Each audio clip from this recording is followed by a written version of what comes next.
Welcome to the Colpoy's Bay Women's Institute ROSE program. ROSE programs are Reaching Ontario, Sharing Education, ROSE. This is also brought to you by a Seniors Community Grant. Today we are honored to have Mayor Janice Jackson and Councilor Kathy Durst talking to us about some of the projects going on within our community. Thank you for the invitation. I'm really happy to be here, and always love answering questions and understanding the, the concerns and desires of the community. That's what we're here for. And anyway, I'm happy to participate today. So thank you for the invitation. I appreciate it. We want, the first question that I had on here is moving forward, what plans do we have for more senior housing? So seniors housing, as you know, we have a very large senior development going in Sauble Beach currently as we speak. We have a lodge that'll have 90 suites in it. It'll be a retirement community, much like Seasons or Chartwell, along those lines. I think it's going to be a lot nicer than those. Plus townhouses, there'll be some freehold, and there'll also be rental townhouses so that anybody can kind of graduate, maybe sell their homes here in South Bruce Peninsula and move into one of the townhouses, which those occupants will have full access to the amenities of the overall development in the lodge. And then, of course, if they want to move into the lodge, that would be, a next phase for them. We also have the seniors development on McNaughton at George, and that's in the 4th phase right now. The first 3 phases have been incredibly successful, and so they're doing the 4th and final phase currently. We've got a couple of developers that are also putting in some pockets of seniors housing around Wiarton, the Wiarton area in particular, but it's a little too premature to even kind of talk about those. But really, the Sauble Sunset development at the old amusement park and the beach is the largest one, followed by the McNaughton development that is 3/4 completed now and occupied. Can I ask a question? Can I ask a question there? Yep. What activities are going to be included or part of these complexes for seniors? I mean, will there be things for them to do in those complexes, or do they just live there and then have to go out into the community to find things to do? Like, will there be a pool? Will there be a recreation program? Anything structured, things that they may want to get involved in? Yeah, both actually. The McNaughton one is independent, so these are just townhomes that are designed for seniors. The Sunset Sauble Sunset development will have programming definitely for seniors, as every retirement community does. So they're not, to my knowledge, they're not going to build an indoor pool. So incredibly expensive, not to mention the liability involved in having an indoor pool. They were talking about an outdoor pool at some point, so I'm not sure whether that's going to come through, but they will have definitely a fitness center. They'll have a lot of programming. I know they're going to have a sunset tour every night to the beach, which is, they're calling it Sauble Sunset. So there'll be an awful lot of programming for seniors at that particular development for sure. Is there something like that? Is there something like that that's going to happen in Wiarton? That kind of a development that will have recreation programs and fitness center and so on for seniors in Wiarton? Because I'm thinking Wiarton being the bigger city. I mean, Sauble is the tourist one. Wiarton is the main, is the big hub. I'm going to ask Councilor Durst to answer that question. She's going to answer that one beautifully. Well, one of the things about, as Janice mentioned, it takes a developer to come to town to say, I want to develop this. So they would look at what are the demographics of the need for this. As we know, the province is not building seniors complexes anymore that are fully funded by them. So it is a shared project between a developer and the province potentially. And they would be looking at who would need these what type of housing, for instance. I'm assuming, Gail, that someone who's relatively healthy like yourself, what like in a well, wanting to stay healthy, let me put it this way. So what do we build in a community that helps seniors manage their health and stay well? And that, of course, is the focus of conversations that are going to be taking place down the road through our engagement process around the community hub, which will have a very significant wellness component. But in terms of actual living space, where do seniors who, number one, can live independently, might be able to live independently with some in-home services, and move to assisted living? And then finally, so are we looking for an apartment complex that's affordable? Are we looking at people who need in-home services? Or are we looking at people who need assisted services? And that will be all determined about what a developer is willing to build. So do we have those plans at the moment? No. Okay, so the one thing that I noticed in Guelph, when I was living in Guelph, they had the graduated senior complexes, which they would go from independent living to assisted living to the different stages of their aging, and it was all in one complex, which was fantastic. So my mother lived in one of those. Yeah, and they were amazing, especially the Arboretum at the University of Guelph. They have the pool, they have so much going on there, and they're expensive. A lot of people from Toronto actually moved there. I'm just wondering if Wiarton has any kind of plans for something like that in the future. No, Sauble Beach does. Sauble in the Sunset Development has that staged approach for sure, except for long-term care. That's not a part of that development. But as far as Wiarton is concerned, the county has not invested anything in that type of a project, and our developers haven't approached us yet. However, we're getting a tremendous amount of interest in our new Jenny Street property where the hub is going. And as a matter of fact, I'm meeting with developers at 4:30 this afternoon that do want to build some residential there.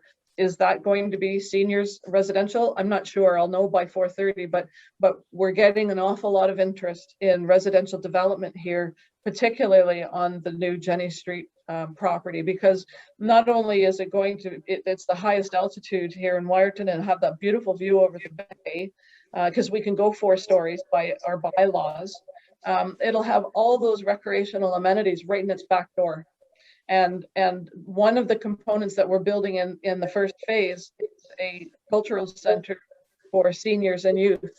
And so we've just created a new arts, parks and recreation and cultural committee. We've struck a committee of which, Gail, you're on. And one of those things that they're going to be tasked with is to come up with programming and things that are going to be going into the seniors cultural center and the artistic component, and so we're very excited about that, and we understand the need within the community, and we're moving forward as quickly as we can.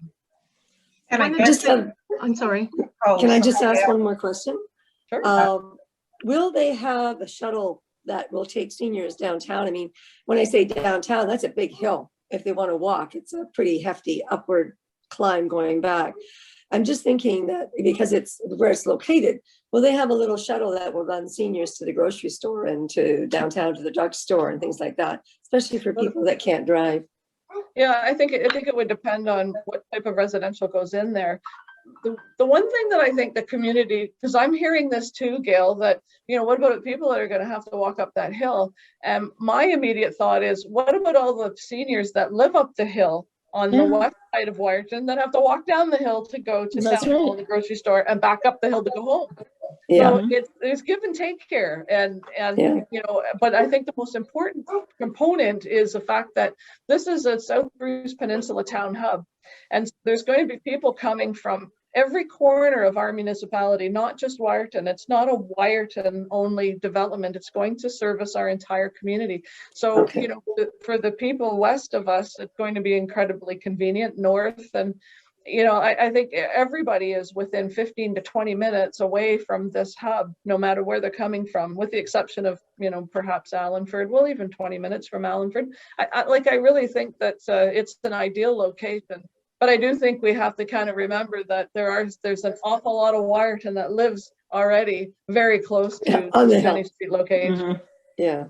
And I guess I could just add one more point to Gail's question around housing. We also have a desperate need for housing for young families Yeah. and for single adults. And my background actually is seniors programs.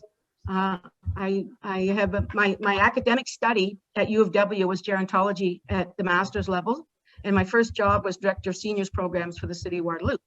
So I have an understanding, and it was one of my best jobs that I had in Waterloo was when I got to work with the seniors. But however, one of the things that I found is, for many seniors who live in the community, who want to be living in the community, do not want to live in what they would call an old person's ghetto. They really very much want to live in a intergenerational active community. So when we're considering for our town, what kind of housing, community housing, independent living housing do we want? We also take into consideration the entire needs of housing, affordable housing for the population. And as you know, we have, a number of young adults and a number of young families who now can't afford, who would love to not be living with grandma, grandpa anymore. Right. Or in their parents' basement. I was saying about what's very difficult for the town, for people in the town, and even for council. Typically, council will make, decisions on projects and what. Every year we have 10-year capital forecasts, and we forecast what we think, but they're just estimates of what we think we're going to need. But they're done in fairly short timeframes. Now, council, many councils, and I worked with many, will make decisions in 3 or 4 year increments, because as you know, in the 4th year, they got to go back out and face the public. But what this council has undertaken since October of last year is a 25 to 30 year view with all of these plans, now all these projections of what do we want this town to look like in 25 years? What will this town be in 25 years? Because that's what we're planning for. The hub, the town hall, these are not decisions that council can change a week next Tuesday. These are decisions for the foreseeable future. So we have to look at what our town will look like, or what the Bruce might even look like, because for certain sure, in order to make revenue or in order to pay for these facilities on the operating cost, we need as many users in there as possible. So I think maybe that might answer some of your questions on seniors housing and what type of housing. The question I have when you're saying it's a 25-year plan, I mean, that's wonderful. We can see what we're working towards for 25 years, but is the next council going to have the same vision? Are they going to, is it going to stick? Because I mean, after 4 years, everything that's been started with this council might get kiboshed in the next one. How do you guarantee that that's not going to happen? I don't, but you can.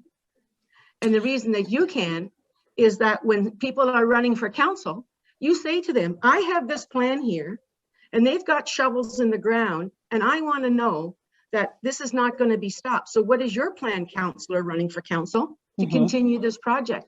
And that's the way it stays. That's an incoming council needs to know that they have an obligation to not let these plans go dead. And that's where the voter comes in.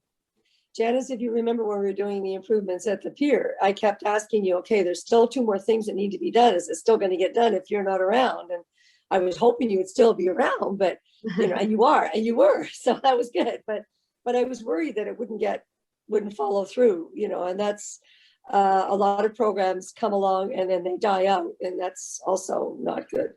Yeah, Gail, that's always the concern. There's no question. You're absolutely right. There's no guarantees beyond 4 years.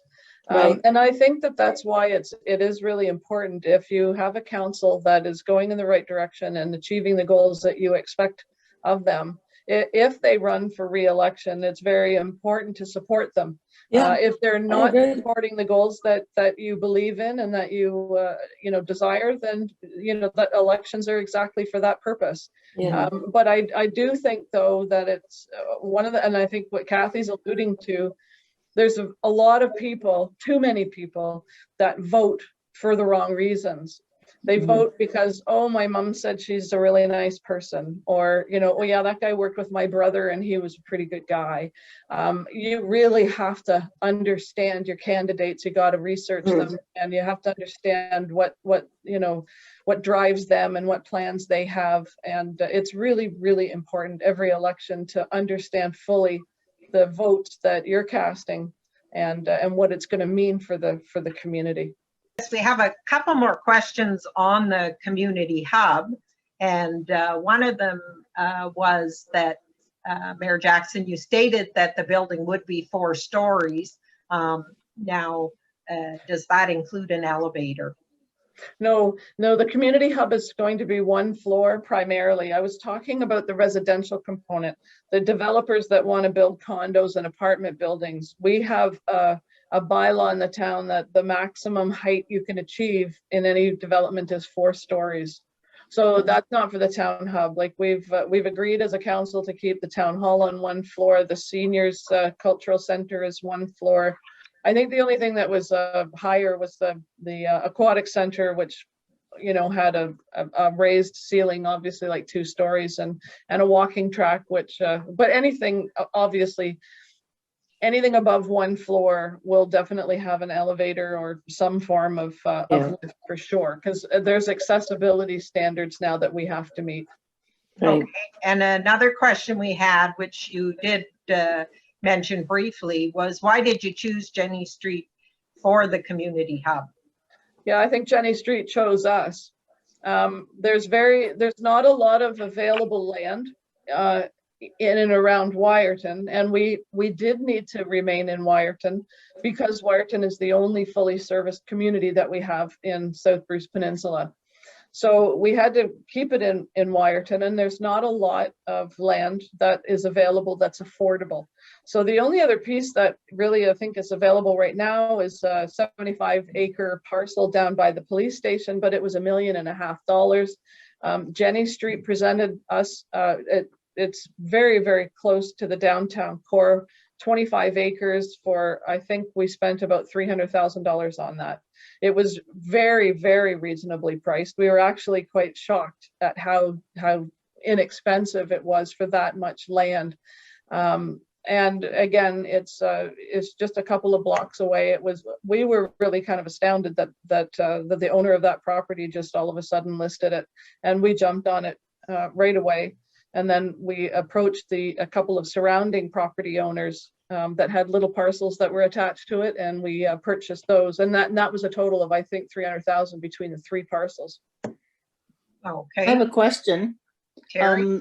Are the services, water, sewer, and so on, up in that area now, or is that something that has to be put in?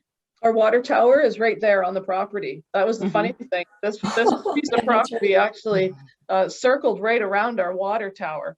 And the consultants have done a really interesting job in building an amphitheater around the water tower and actually making it a part of the feature.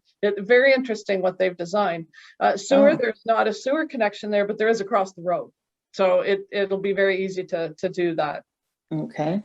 I'm just wondering, because I know that's a big cost. We're basically rock here, so, you know. Yep. That was the other thing I was going to ask about, the rock underneath. I mean, when they're digging down and putting in the foundation and so on, is that why the land was so cheap? Because it's all rock underneath? I'm hoping that won't be an issue. The whole peninsula is all rock. You know, like all the developers are quite familiar with building on rock. We're not in the slightest bit concerned about it. It's a beautiful piece of property. It was offered for an extremely reasonable price. It was pretty much centrally located. If we had chosen the property south of town, people would have been yelling at us from Wiarton that they couldn't walk there. The whole western side of Wiarton will be able to walk to Jenny Street. We just thought it just kind of fell in our laps, and we were very lucky to have it. And we purchased that property with part of the proceeds from the Wiarton airport sale. One of the things I think is difficult in this area is that you may get a lot of people wanting to take part in activities, but they don't have any way of getting there for whatever reason. And that to me is like, you know, we often have these like baseball programs for kids and so on, and sure, some kid way up north wants to play, but his parents are working and he can't drive because Right. he's too young. Do you know what I mean? That kind of thing. Oh, absolutely. And, yeah, I'm very so I mean, familiar with that issue. there's way more underneath it than just saying, yes, I'd like to do this. Absolutely. Can And I, you know? In what we used to have to do way back in the day, I spent most of my 32-year career in Waterloo in Parks and Rec. So what we left that up to, and they were very responsive, was minor ball, for instance, to use your example. Mm-hmm. They would work together to make sure their kids got to where they were supposed to go. Mm-hmm. Or the parents it got like together. Parents. It was up to and it worked very well. The parent groups making sure the kids who didn't have rides got to where they were going. And that's certainly, that caring philosophy is certainly well and alive in this community. Absolutely. I have more concern about the kids whose parents can't afford the swimming lessons. Well, that's what I'm saying, that even other things, hockey for sure is very expensive. Yeah. But we have Mary Miller on our Parks and Rec committee. And she brings that to the table when we're talking. So her perspective on this is going to be very important as well. Absolutely. That's the group I was thinking of, actually. Yeah. They'll be very involved in the town hub and the programming that we have there, because we want to make sure that those that can't necessarily afford many different types of sports will be able to participate in what we have there. If it's the swimming pool, the skating, all of these things, we want to make sure that that we're able to provide activities for everybody to participate in, whether they've got a lot of money or very few dollars. So that's very important to us. Excuse me, but is that sort of thing happening now with the outdoor pool? Do you know? I don't know. I don't. Our outdoor pool, first of all, our outdoor pool it's in such a need of repair right now, and this is the problem that we're having with the infrastructure everywhere in our town. You know, it's been here forever, and it's past its best before date. and so we're looking at like $200,000 in repairs to this outdoor pool, because some of the pipes and the liner is gone. So there's been times we've actually had to shut that pool down, and actually what we're having a terrible time with is getting lifeguards. Nobody is going through the lifeguard program anymore. They just, I think the young people are so focused on gaming and stuff now that they're not getting out and doing the things that their predecessors were doing, and so we're having a heck of a time. We've had to shut down the pool in time blocks, because we just couldn't get enough lifeguards to do the full open close. My question was, were any of any kids subsidized? Oh, I don't know that answer. I'm sorry, I don't. Yeah, I'm just wondering how. I think that that the Salvation Army does purchase passes if we have such a thing, or gets invoiced for swims for the kids who can't afford.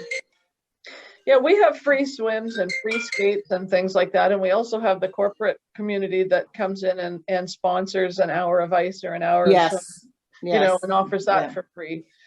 Whether there's actual subsidies per child, I really don't know when it comes to swimming. That's all right. I just wondered, because it's something to think about in the future.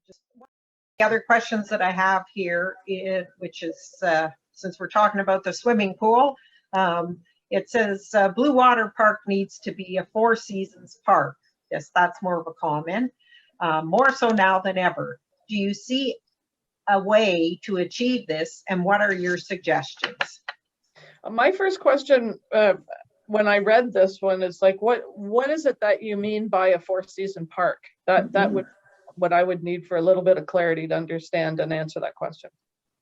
I think I asked that question, and I think it's to have, first of all, the walking trails down there in the wintertime are ice or they're covered in snow and you can't walk through them because there's just no way. So that is one thing. So people can actually go and walk and enjoy whatever. Maybe having that train station open, so there's some kind of maybe a coffee shop that's open down there where people can actually go and have a cup of coffee and sit around and look at the water again. It's such a beautiful place, you know, to be able to utilize the space more.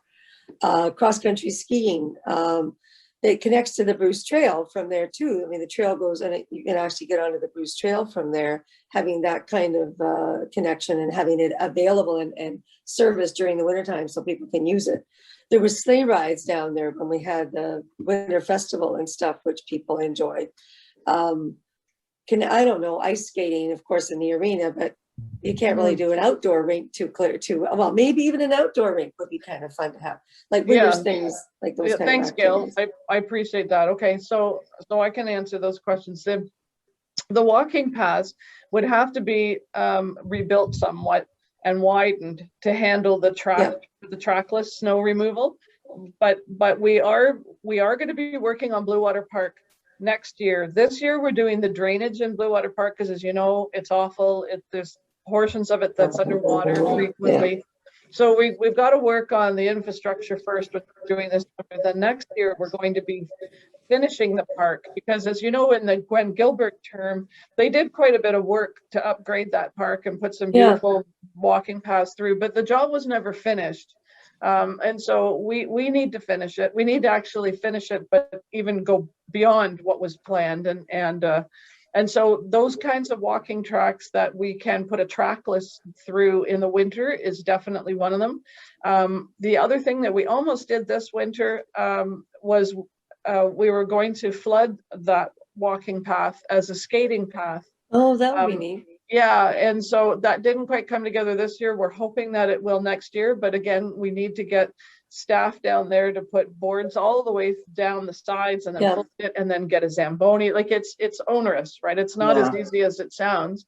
As far as the train station, it's not winterized at all. There's no running water. However, having said that, there is the dockside building. Now, you know, we have a tenant that's moving into the empty side shortly, and they have it for 2 years. But who knows what's going to happen in the dockside building in 2 years? I mean, there could be a beautiful coffee shop go in there. We've also got the Sobeys property that's probably going to be sold to maybe a hotelier that's going to have cafes and restaurants.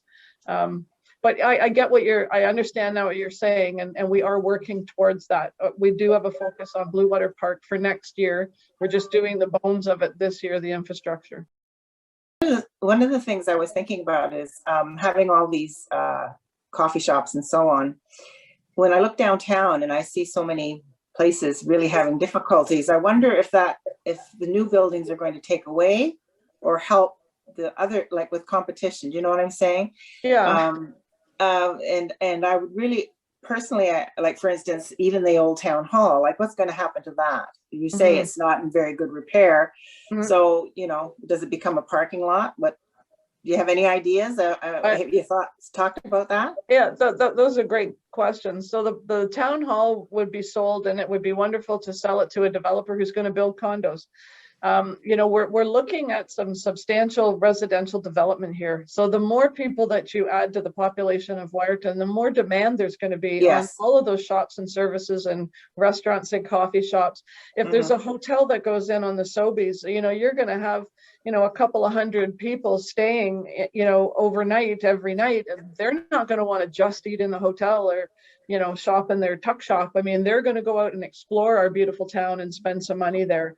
So yes, there's going to be lots and lots and lots of room for added coffee shops and restaurants. And yeah, it's really, I'm quite excited about what is going to happen, I think, to this beautiful town over the next 5 years. And it is very exciting. And it does all focus around Bluewater Park. I mean, it's the most beautiful park with the most gorgeous view.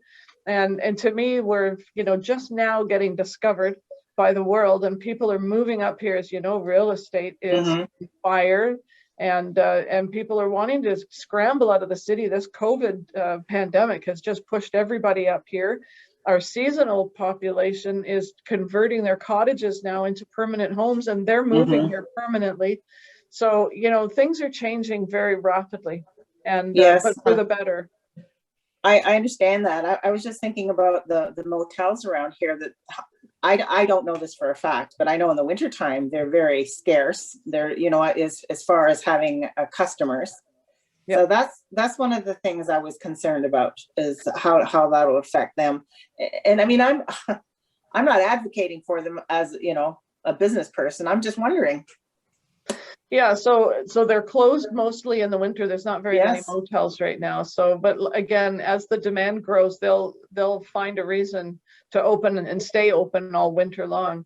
I And would hope again, so. sorry? I said I would hope they would. Yeah, it's going to be all population driven, and of course, the more activities there are to do here on the peninsula, and we're working on that. But we are being discovered in a serious way, and I think you're going to find there's going to be a lot of four-season springs in the near future.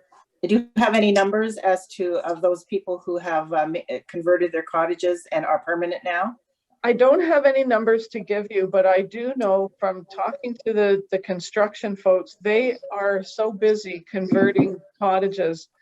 There's just not enough of them. Yes, I know. I've tried yeah. to get a contractor. Yes, trying to find a contractor is Trying to find a contractor. It's tough. So I yeah, got it's one. happening. My son's one, Yeah, me too. I but found he's not here. Well, that's not good. Good. There was one other question on my sheet about parking at the Legion. Oh yes, I think saw that. if you could address that. I know we talked about that a little bit, Kathy, and you had said about parking down the side street. Well, apparently that's not good enough because these people are having trouble unloading.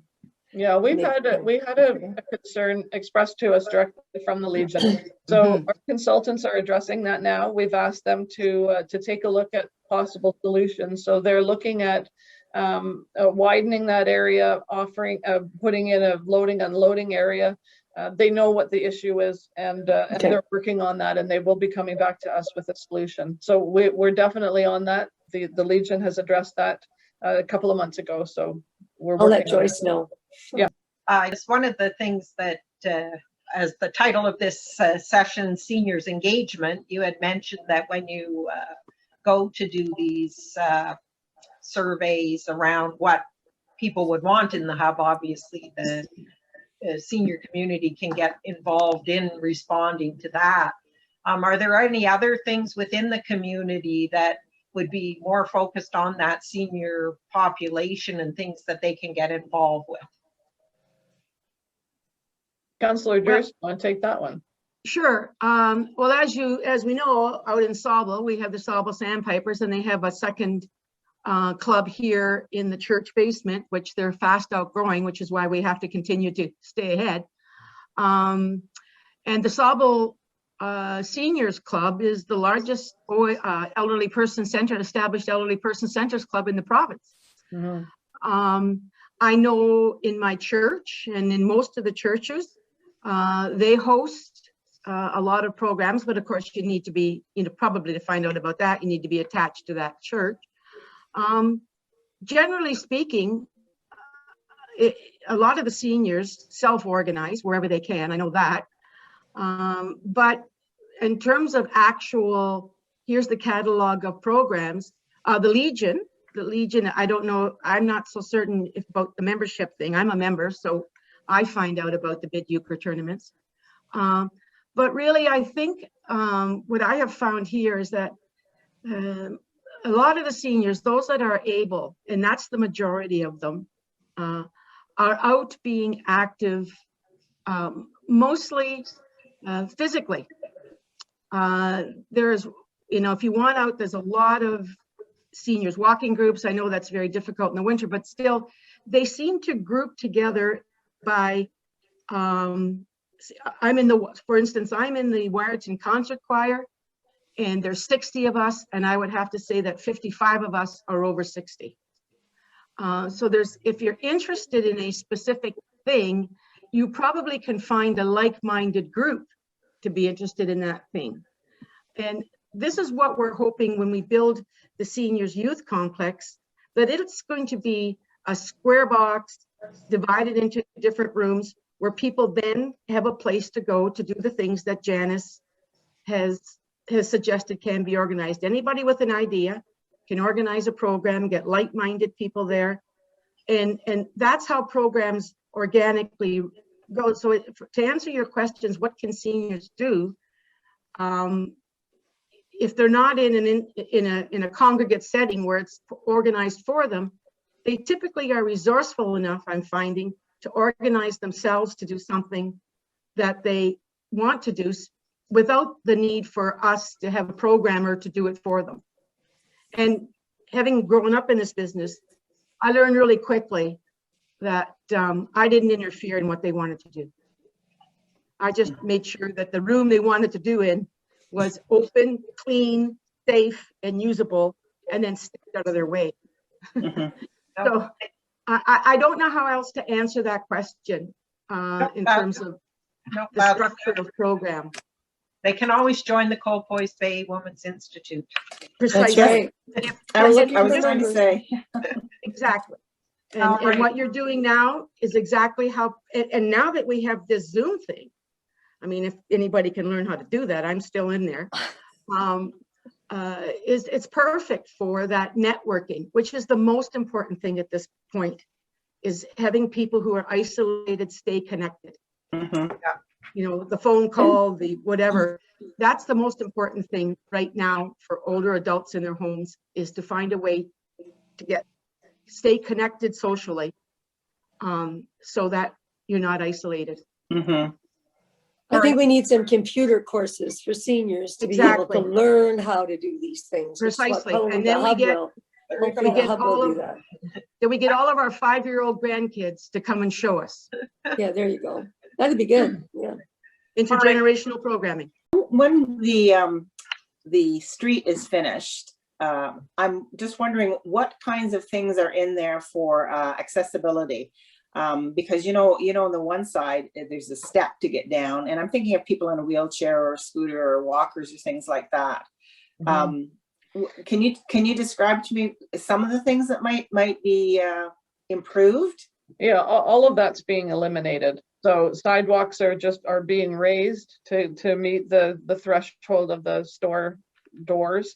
Okay. Oh yeah, there's not going to be any of that 2-step sidewalk, and the whole downtown core will be accessible. Absolutely. And unfortunately, some of the stores aren't, but you know. Hopefully that'll happen. I hope so. What's the timeline for that next phase to start and end? That's a good question. We're ready to start, like 2 or 3 weeks ago we were ready to start, but MTO, because it's Highway 6, it's a provincial highway, and MTO has jurisdiction over it, and they will not allow us to close that road until May the 1st, even with all of this gorgeous weather. And it's such a shame, because we could be taking advantage of this spring-like weather now. But our hands are tied. However, you know, they're working at what they can do behind the scenes. Having said that, they are talking about being finished at excuse me, at the end of July. I don't believe that will happen at all. I think that you know, to even be ahead of schedule, in my opinion, would be the end of September. We've always planned that it would be closing, you know, in the end of October is what we've been gunning for. We are in the process of creating a big street festival on Burford for the grand opening of the downtown core, and I'm dealing with bands and everything right now, and I'm telling them, even though we can't give them a specific date right now, I'm telling them to look around just after the Labor Day weekend. The beginning of September. What about COVID though? You might not be able to even do it. No, we've had concerts at Sauble Beach last summer. We have had COVID restrictions that we had to adhere to in order to have the concerts, and they're restrictive, but you know what? We've got to make stuff happen. And that's true. Yeah, like one of them is you have to rope off an area with only 100 people within it. You got to put glass shields up in front of the singers, and you know, there's so much rigmarole. But you know what? The show must go on. We got to keep doing everything that we possibly can, and just make alterations to make it happen. So the Big Dig party will definitely happen. It might look a little bit different. I'm not sure, but we definitely have to celebrate the end of this this big long project. Yes, Big for sure. convenience. One more quick question, doctors coming into our community to help with the pitfall, like the holes that are left because the other doctors are leaving. Have they started any major recruitment in order to find doctors because of our population is going to increase? And even now, it took me over 6 months to be able to get signed on with a doctor in Sabo Beach. So just, it was because I think 2 doctors retired who had very high amount of clientele. So what's being done? This is a very high senior issue, and what's being done to alleviate that problem? Councilor Durst can answer this question as well, and I'm going to ask her to do it, but you probably only have 2 minutes, Kathy. Yes, very quickly, the council does support a physician recruit, and it's chaired by, we provide dollars for the physician recruit program. It's chaired by Linda Isbester. And tonight at the meeting, I can give you, Gail, her coordinates, and you can, and she'll bring you straight up to date where we are in physician recruit. But this council is very active and has been since day one on physician recruit. They've been doing a great job getting out to the community. But one of the underlying issues too that I'll say quickly is doctors are looking for, on behalf of their families, what does a community have to offer in order to want to relocate there? And this is what we're working on. We're trying the recreational offerings and just the overall benefit of our town. And this is, and we understand this clearly. With the work that we're doing is going to be perfect for attracting doctors, new young families, and everything. So yeah, we're on that. Very good recruitment. Now, I was going to give you homework. Right. And the homework is, I'm going to have you, if you have time and you've got nothing to do and you've got your fireplace on, your fuzzy slippers and a glass of wine, please read these documents that you'll find on, because it tells you everything in detail that you need to know to be informed. And this is the corporate strategic plan. Gail's already read the Parks and Rec master plan. We have the market feasibility study for the hotel that said where should we put the hotel, and all the background data that you need to know. I mean, if you weren't a geek like me, you might be really interested in this stuff. And this is the needs assessment to tell you exactly why and what we did to determine that we needed a new hall and why we put it on Jenny Street. And these are all available on the town website. So you go to the town website, you go to business development, you scroll down, and you'll see something called plans and reports and plans. And you hit that, and then you'll find all of these and more listed. So you can just pick whatever you're interested in and read them. Because this is the thing that we use when you go to election next year or 2022. You ask the candidates, what have you done for us lately? So, and this is how you don't end it gathering dust on these plans. All right. Okay. Well, thank you for the links, and that's something we can, share on our Women's Institute page as well. And Mayor Jackson, any closing remarks? I just want to again thank you for giving us the opportunity to answer your questions. We have a very engaged council. We have a very progressive council. I'm incredibly proud of this council. We work together so well, the 5 of us, and we're all on the same page.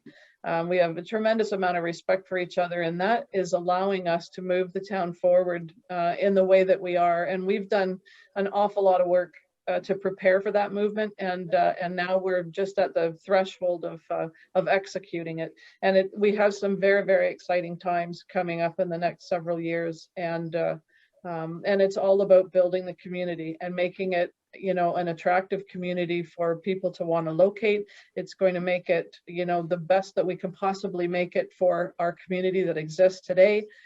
We know that we have a huge amount of seniors here, and we're very focused on engaging them and keeping them you know, mentally fit, physically fit. Like, we just want to offer everything that we can to our entire community. So we're working on that in so many different ways, and you're going to start to see it all come together in the next several years. So anytime that you want to invite Councilor Durst and I to answer any questions, or if you have suggestions, we're very easy to get hold of. We have our email addresses and phone numbers. We love to hear from people, and so because we work for you, and so we want to know what you want, what you need, and we're here for you. So thank you again for having us. We Yes, really thank you. appreciate it. Yeah, and on You're behalf welcome. of Thank you. Women's Institute, thank you for taking time out of your day today to come and share the information with us.